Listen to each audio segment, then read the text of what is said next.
Your AI tool needs to ask for a user's name, but you don't want to force them to type it up front. What's the cleanest way to prompt them mid-execution? You'll see how to use ctx.elicit to pause a FastMCP tool, request a simple string response, and handle both acceptance and rejection in just a few lines. The pattern works for any scalar input, from names to numbers, with built-in type safety. At MCP, tool. Async def get username, ctx, context, SDR. Get the user's name. Result equals await ctx, elicit, what's your name? Response type equals SDR. If result action equals accept. Return f hello, result data. Return, no name provided. This demonstrates interactive tool composition through user elicitation, a pattern that enables dynamic data collection during execution. Unlike traditional RPC, where all inputs must be provided up front, elicitation allows tools to pause mid-operation and request missing parameters, clarification, or multi-step input from users.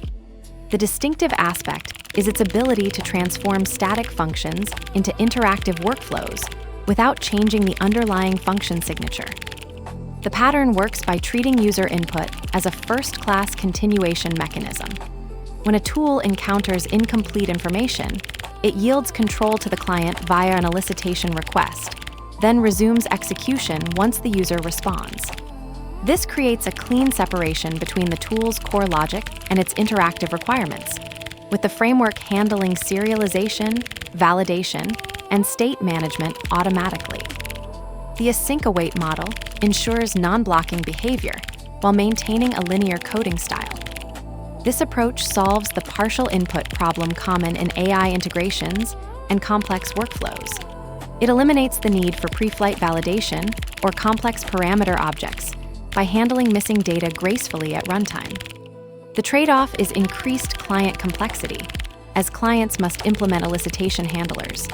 But the result is significantly more flexible and user-friendly tools that can adapt to real-world usage patterns rather than rigid API contracts.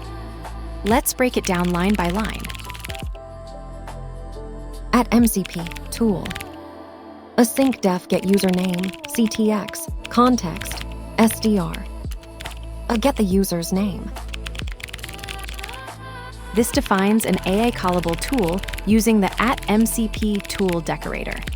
The function signature and docstring automatically generate the tool's schema, while the context parameter enables progress reporting and logging. All FastMCP tools follow this pattern for consistent AI integration. Result equals await ctx, elicit, what's your name? Response type equals SDR. This calls ctx.elicit to prompt the user for input asynchronously. The response type equals SDR enforces string responses, while await suspends execution until the user replies or cancels. This is FastMCP's standard pattern for interactive user input within tools. If result action equals accept.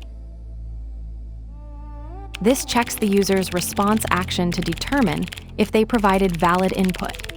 FastMCP's elicit function returns an action field that's either accept for valid responses or reject for failures, and this condition handles the success case. Return f hello, result data. This constructs the final response string using the user's input.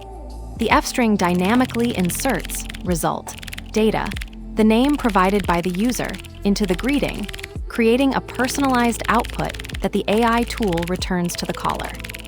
This pattern of string interpolation with user-provided data is standard for generating dynamic responses in FastMCP tools. Return, no name provided. This is the fallback return for when the user declines to provide their name. It handles the rejection case from the elicit call, ensuring the function always returns a valid string response regardless of user input. FastMCP elicitation pattern.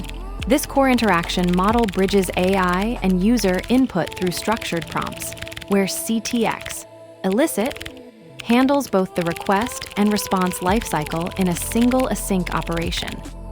The response type parameter silently dictates the entire validation schema sent to clients, yet remains invisible in the tool's signature. Always designed for the rejection case, your tool's resilience depends on handling declined and canceled actions as gracefully as accepted ones. The prompt that asks for nothing receives everything.